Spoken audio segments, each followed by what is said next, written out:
یہ فرقہ واریت آ گئی ہے نا، اس کا غلبہ ہو گیا ہے، ہم نے بہت بری تقسیمیں کر دی ہیں۔ چونکہ شیعہ مسلک جو ہے ان کا چونکہ سارا اور ساری ترجیح ائمہ اطہار اہل بیت اور محرم اور شہادت امام حسین پر ہوتی ہے۔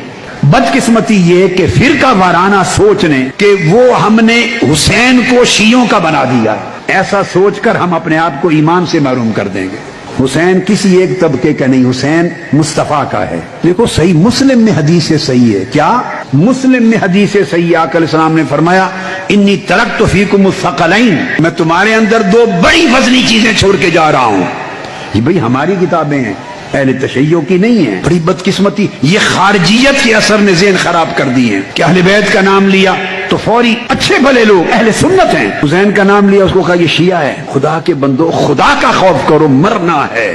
سیدہ فاطمہ الزہرا کو اور تاجدار کائنات کو کیا منہ دکھاوے؟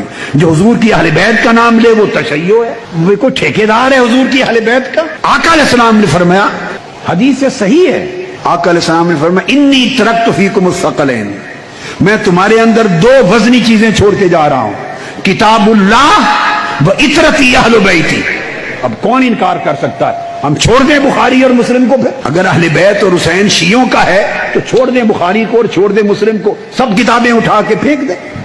کہاں سے اپنا دین لائیں گے آپ؟ آقا علیہ السلام نے فرمایا میں چھوڑ کے جا رہا ہوں دو چیزیں، اگر ان دونوں کو دامن تھامے رکھو گے گمراہ نہیں ہوں گے۔ فرمایا ایک اللہ کی کتاب، کتاب اللہ، اور ایک اطرتی اہل بیتی، میری اطرت اور میری اہل بیت۔ بھئی یہ تو شیعوں کی بنائی ہوئی حدیثیں نہیں ہیں، یہ تو ہماری سیاستہ کی، بخاری مسلم کی، صحیح مسلم